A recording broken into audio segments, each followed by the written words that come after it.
All Off to right, you. thanks. Thank you all for coming. My name is Jeremy Smith.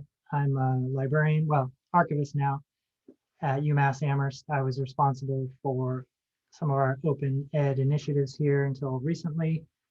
And last year I did a sabbatical to kind of combine my interest in archives with my work in open ed. So I actually was inspired by a session in Buffalo at Open Ed a couple years ago. One of the projects I'm going to talk about today briefly was at that session, and it kind of helped me solidify what I wanted to talk about. So I'm going to get started with that. And I'm going to try and cram in, my plans for this session were ambitious. I'm going to try and cram in as much as I can, but I also want to leave time for questions. And I'm not probably going to get to everything. I'm hoping to turn this into either an article or some kind of guidebook in the future. So if that's something of interest to you, after the session, you can contact me through the conference or send me an email or something, and I'll make sure to let you know when that comes out. So I'm going to get started. So the amount and diversity of OER, as we know, grows by the week, but there are many gaps in different areas. Specialized topics, non-US perspectives and languages, material for visual learners, ancillaries are all still sought by those of us willing and likely to use. Oh, sorry, can't see my slides.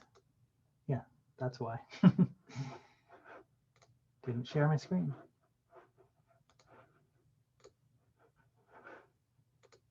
Ah, that's why. Sorry, folks. There we go. How about now? Thank you. So, and as we know, there are also variations in quality among OER, which could also be said of commercial products. Authors, being experts in their field, can exact a level of quality control in their works by adhering to a set of established pedagogical and production standards. But this can also make the material too specialized and difficult to reuse outside of local context. Besides existing and developing peer review structures that guarantee minimum levels of quality for OER, the ability to remix and reuse existing OER allows anyone to tailor them to their local needs. And faculty revise OER for a variety of reasons. This is a 2008 study that looked at revisions of textbooks on the OpenStax site. It was called Connections then. So it's kind of old study, but there's some interesting takeaways. So as you can see here, the top 5 reasons for revision were visual and technical changes, general editing, collaboration-related changes, metadata, and modularization, language translations. So this was a pretty big study, as I remember the citations down there below. So as more instructors become aware of the potential freedom of OER to foster new ways of teaching, writing, and learning, the more others will benefit from an increase in the amount and quality of diverse materials. So besides quality and quantity, another barrier to OER adoption is author fear and confusion around copyright, fair use, and licensing, as we know. Without intervention from an instructional designer, archivist, or librarian, authors are typically overwhelmed by the choices and research required to incorporate other people's work.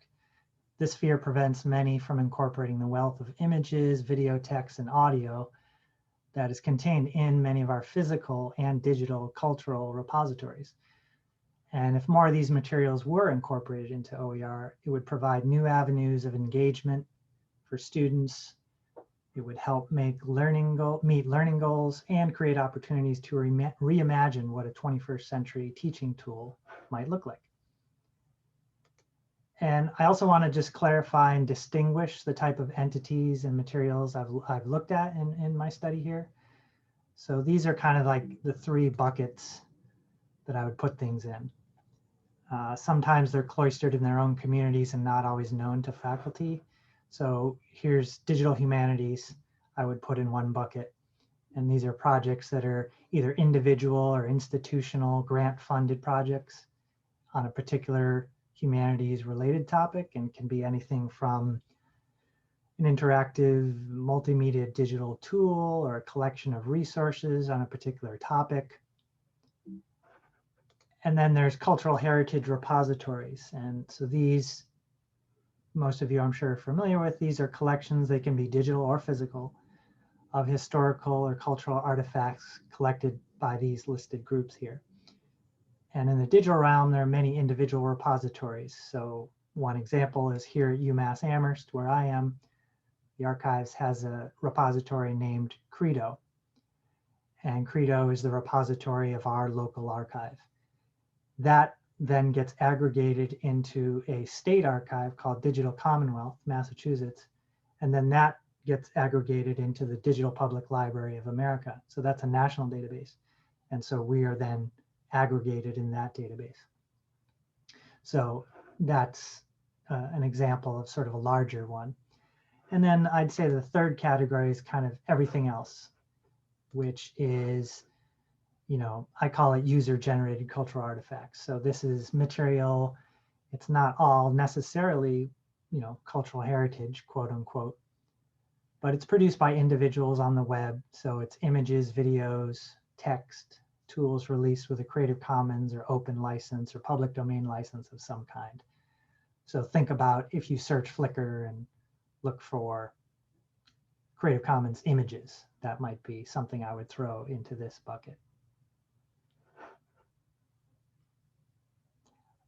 And Lynn, which database were you asking about? I can send links to some of these things, but just let me know in the chat which one you're looking for. So these cultural and historical objects, you know, why do I care about these? Why am I talking about them in the context of OER? Well, a lot of the research has shown that these will have additional benefits besides simply decorating or breaking up your text, make it more pretty. Utilizing these materials for lessons, exercises, or review can help students engage more deeply with the material. And the resource-based learning environment approach suggests that digital environments that integrate a variety of flexible, engaging, and dynamic resources will improve learning for students. So instructors that gather and evaluate resources based on a strategy and plan, then modify based on an assessment of learning progress, will enhance the ability of their students to gain meaning and relevance from the material. So how does that work in practice? Here's an example I found about York College, which is, I forgot where York is. It's a history class on the 1960s.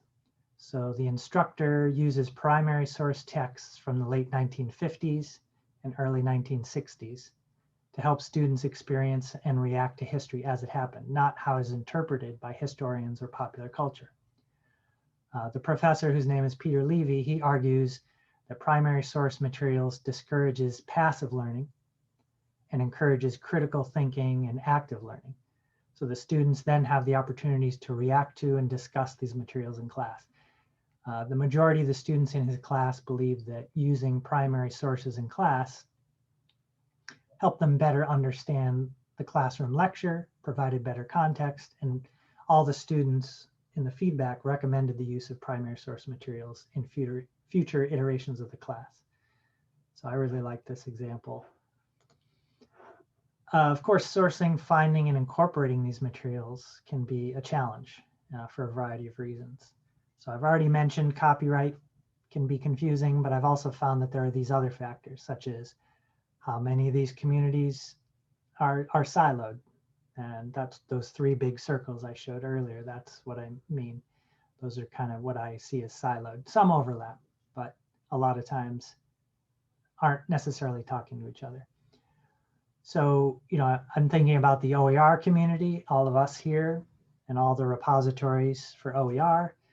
There's a lot of isolated digital humanities projects out there, tools and repositories, as well as state, federal, and nonprofit cultural heritage repositories, exhibits, grant-funded digitization, cultural heritage projects. And there are also warehouses of non-digital materials in the storage rooms, physical materials that haven't been digitized.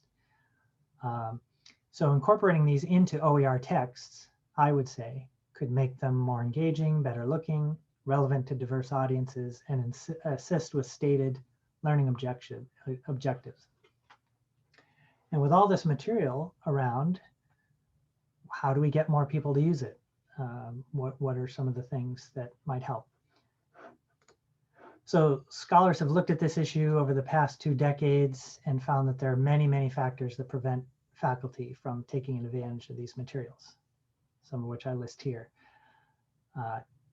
Time, lack of support structures, difficulty of using websites, archive library websites, finding useful material for a class, etc.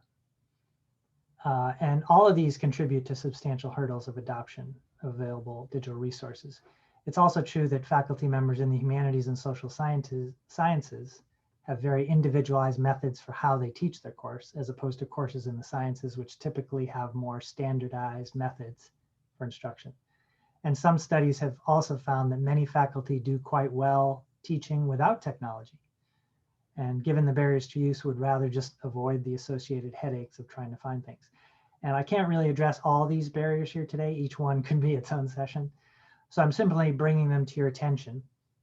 And in the future, as I turn to some of my research into a paper or guide, I'm going to get into more detail about all the copyright scenarios. I can't talk about all of them here, but I hope maybe I'll leave a little bit of time at the end. And if you want to get into some of the copyright challenges, I can address those, both for physical and digital materials. And I'm hoping with this work to chip away at some of those silos and get the OER community to think about this, to open the door to more collaboration. Hopefully this will lead to increased use of this material in an effort to make better OER. So in that spirit, here's a few projects that I want to highlight. And I actually just went to a session this morning, some from St. John's, who had some digital, a project about immigrant communities in Queens, which was pretty great.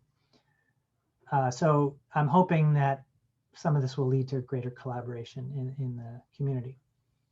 And I highlight these projects not necessarily as exemplars, because some of them are flawed in some ways, but as sort of illustrations of some of the challenges and opportunities for their use in OER. So here's one just right off the bat. This is the University of Washington Civil Rights and Labor History projects. It includes extensive lesson plans. Some of the lesson plans are geared to the grade level expectations for 7th and 11th grade. So you K through 12 folks, some of this might be relevant. It also includes photographs, old newspaper scans, oral histories, videos. It's really jam-packed. And this is just one small example. And there are also modules on different topics.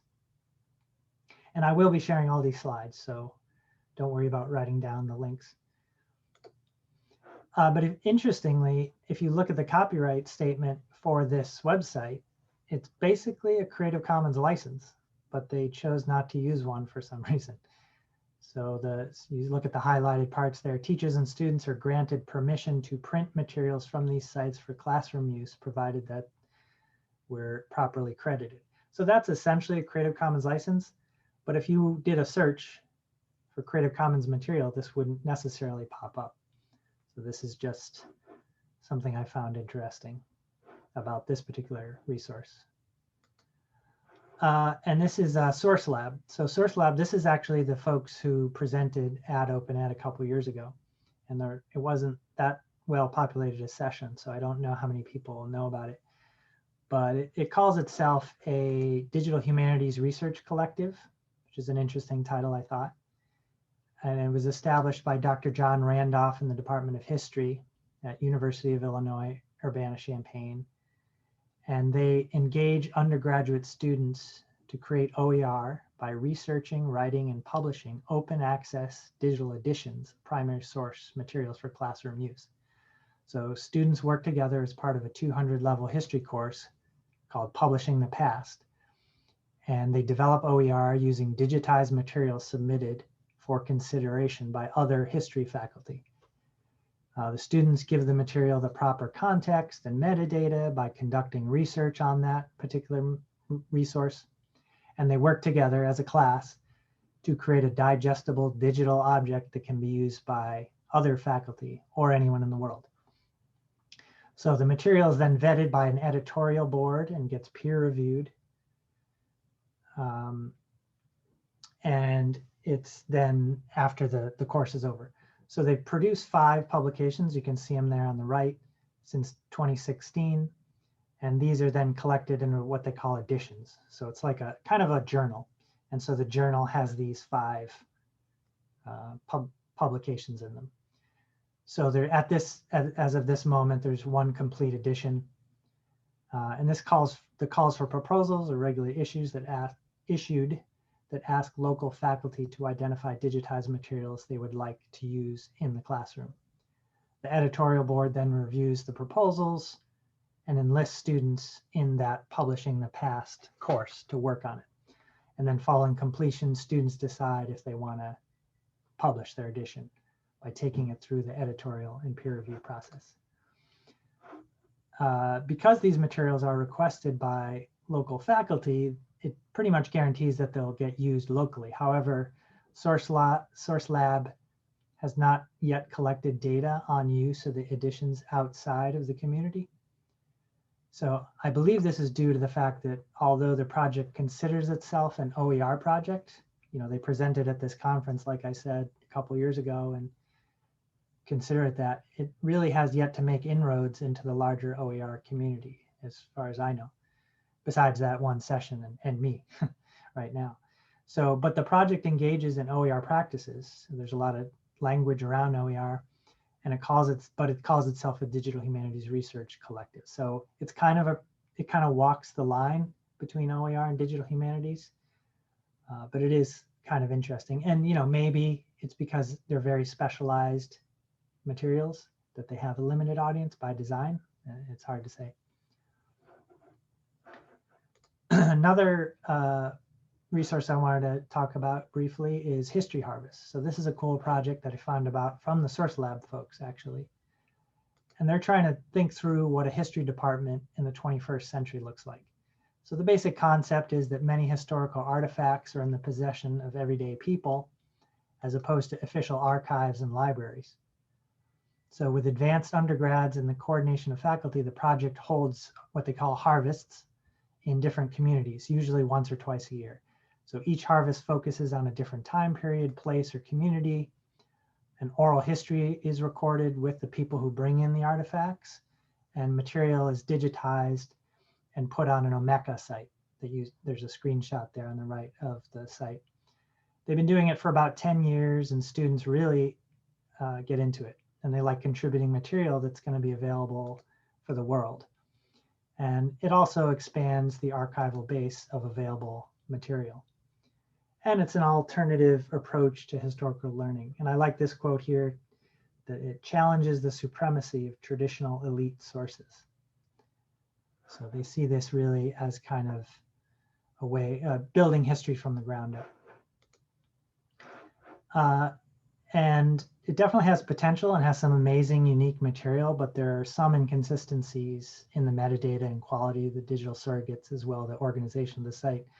But they really see it, the organizers, less as making material available as kind of a student engagement project. So it's kind of an alternative approach to historical learning. The students are part of a team, and they work through issues in various communities. So, what's it like for all white students to be collecting these materials in a Black community? How do we deal with lack of engagement from refugee communities? What about power dynamics with communities who come from authoritarian countries or countries with authoritarian governments? So the students spend time in class working out some of these issues, and they also learn a lot about the technology of Omeka. And so, it's really, although this material is useful and valuable that gets digitized, like I said, there are some inconsistencies, and it's almost more about the student engagement than the outcome. And then my last example here is just to talk about OpenStax. So many of you, I assume, are familiar with OpenStax. I know there's a lot of new people at this conference, so that was exciting to hear about, but they essentially focus on entry-level gen ed type topics for their textbooks. And I was very surprised to find out that they use quite a bit of material from cultural heritage organizations, and not just for the history and government textbooks, which you would think. So these are four, I talked to the folks at OpenStax, and these are the 4 books that they have and what they use. So even some of the sciences books uses things from the University of Michigan Micrograph Library. The US and History Government uses public and private museums from the Smithsonian, some open, and they actually do license some materials that are in those books. So that is sort of everything that I want to talk about. And I've got about 5 minutes, so I'd really like to leave that for any kind of discussion people have. And I will, there's a few things I didn't mention that will be in the notes of the slides. So when I share them to you, including some links to some of these places that I talk about and things that I didn't mention. So any things people would like to talk about or ask me questions?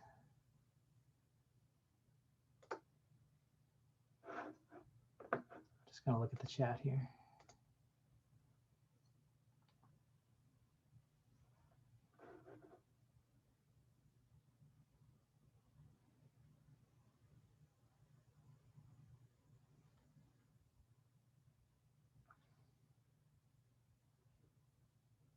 So there's a cool discussion in the chat about copyright statements.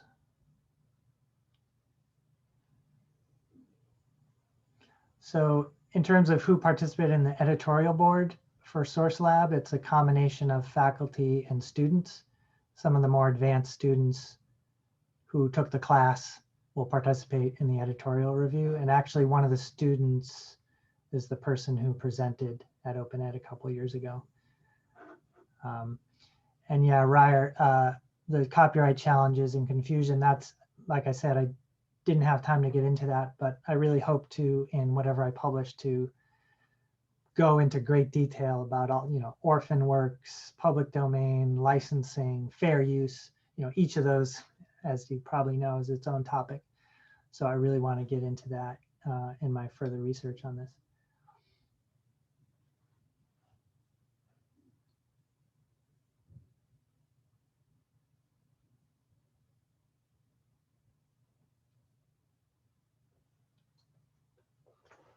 Other questions people have? Yeah, so I don't know if I'll turn this, the channel, I don't necessarily want it to be an article that just goes in a journal and gets read by 25 people.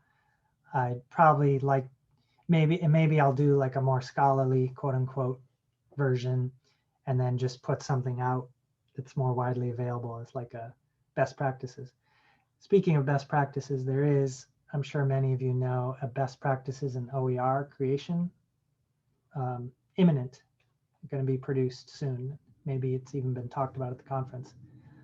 And that's going to be really helpful, and we'll probably address some of the things I was talking about here with copyright and all that. So yeah, Library of Congress is a great resource.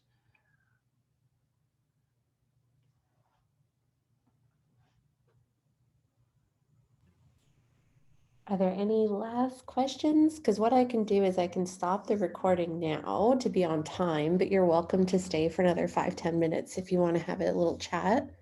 So just bear with me while I end the recording. You'll hear an automated voice and then go ahead and keep chatting.